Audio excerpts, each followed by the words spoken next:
Assalamualaikum dan salam hormat. Bertemu lagi dalam MG Flash 17 November bersama saya, Rosnani Nasir. MG Flash dimulakan dengan perkembangan nahas pesawat pejuang Hawk yang terhempas di Pangkalan Udara Butterworth malam tadi. Timbalan Panglima Tentera Udara Lieutenant General Datuk Muhammad Asgarhan Goriman Han berkata, siasatan akan dilakukan dan ia akan menjurus kepada aspek teknikal.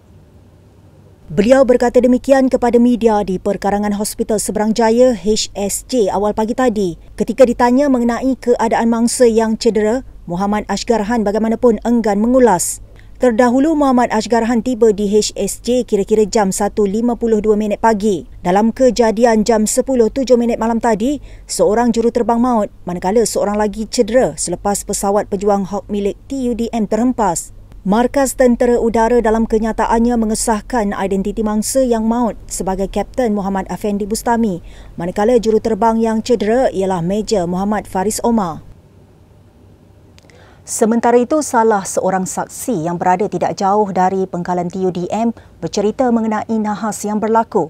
Mastura Muhammad Nordin, 44 tahun, memberitahu ketika kejadian dia sedang berniaga di kedai tom yam miliknya di Kampung Bengali yang terletak kira-kira 100 meter daripada pagar Pangkalan Udara. Katanya dia mendengar 2 kali letupan yang amat kuat. Dia seret api tu sampai yang ujung sikit. Kali kedua meletup. Memang kuat meletup dia. So, kau dengar 2 kali je? 2 kali meletup lah. Bunyi tu jangan kuat lah. Kuat lah. Orang kampung ni pun boleh dengar. Tak nampak payung tajuk ni nampak? Yang tu tak nampak lah sebab malam gelap kan. Cuma nampak api je lah. Api memang kuat lah. Belum tu memang tak dengar dah bunyi macam biasa jadi kat lain lah. Bunyi dia lain lah sebab kami dah memang biasa duduk dekat kawasan ni. Bunyi dia lain macam lah. Ada bunyi dentuman kuat meletup ke apa? Meletup kuat. Meletup 2 kali. Memang meletup tu memang terbakar terus lah. Bukan kata meletup saja, meletup api terus.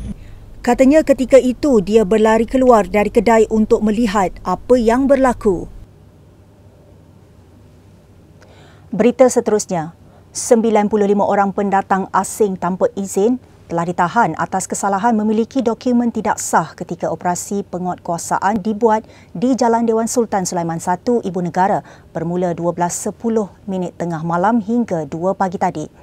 Pengarah Imigresen Wilayah Persekutuan Kuala Lumpur, Syamsul Badrin Mohsin berkata, mereka yang diberkas terdiri daripada 52 lelaki dan 43 perempuan yang berusia antara 19 tahun hingga 65 tahun.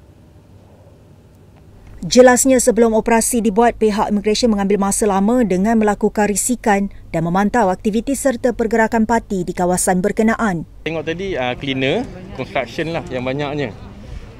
Tapi ialah banyak yang tak ada pas ataupun yang dah mati dan ramai juga yang tak ada langsung yang masuk kosong lah. Menurutnya, kesemua yang ditahan atas pelbagai kesalahan imigresen akan dihantar dan ditempatkan sementara di Depot Imigresen Bukit Jalil dan akan disiasat di bawah Seksyen 6-1-C dan Seksyen 15-1-C Akta Imigresen 1959 Palang 63.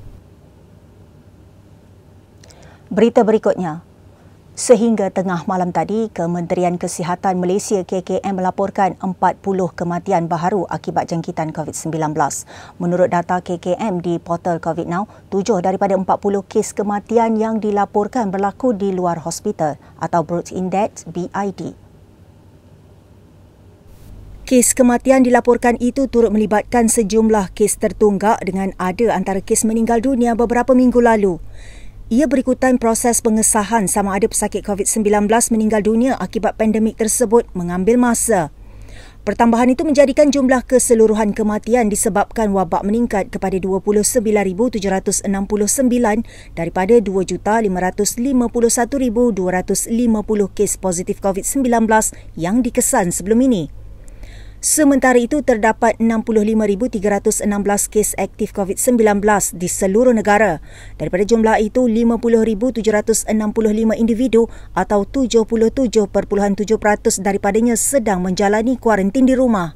Seramai 8,217 orang pula ditempatkan di Pusat Kuarantin dan Rawatan COVID-19 PKRC.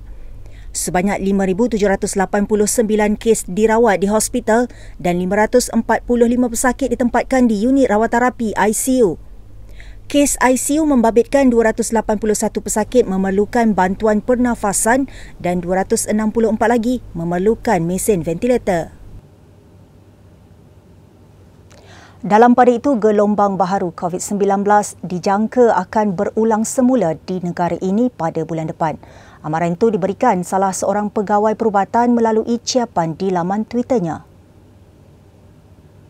Dr. Azfar Kamal yang bertugas di Hospital Sungai Buloh memaklumkan lonjakan kes akan berlaku dalam tempoh 2 minggu akan datang. Menurutnya, pusat COVID-19 sedang melakukan persediaan untuk menghadapi gelombang baharu.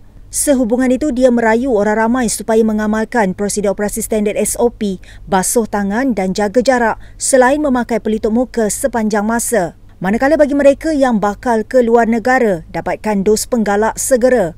Kes baharu positif COVID-19 menunjukkan peningkatan sejak minggu lalu susulan orang ramai melakukan pergerakan rentas negeri sempena cuti Deepavali selain hampir semua sektor dibenarkan kembali beroperasi. Seterusnya, kos mengerjakan ibadah haji dijangka meningkat berikutan perkembangan terkini berkaitan prosedur operasi standard SOP dan protokol kesihatan ketat yang dikuatkuasakan Kerajaan Arab Saudi bagi membendung penularan COVID-19 dalam kalangan jemaah. Menteri di Jabatan Perdana Menteri Hal Ehwal Agama Idris Ahmad berkata, pihak Lembaga Tabung Haji TH akan memaklumkan kos haji untuk tahun hadapan apabila telah dimuktamadkan. Menurutnya, TH sedang menyemak dengan terperinci kos-kos yang terkesan akibat kadar inflasi serta peraturan dan cukai baharu di Arab Saudi. Ia termasuk caj visa haji yang diperkenalkan kerajaan itu pada musim haji pada 2020. Selain kenaikan kadar cukai tambah nilai VAT di Arab Saudi daripada 5% kepada 15% bermula Julai tahun lepas. Beliau menjawab pertanyaan Wakil Jempol Datuk Muhammad Salim Sharif pada sesi Dewan Rakyat semalam mengenai kos baharu untuk mengerjakan ibadah haji dan umrah yang dijangka meningkat susulan perubahan prosedur SOP yang ketat dikuatkuasakan kerajaan negara itu. Dengan itu, sekian dahulu MG Flash buat masa ini. Teruskan bersama kami untuk mengikuti perkembangan terkini dari masa ke masa. Hanya di platform media sosial di Malaysia Gazette, di Facebook, Twitter, Instagram dan YouTube atau melalui portal di www.malaysiagazette.com. Terima kasih. Assalamualaikum.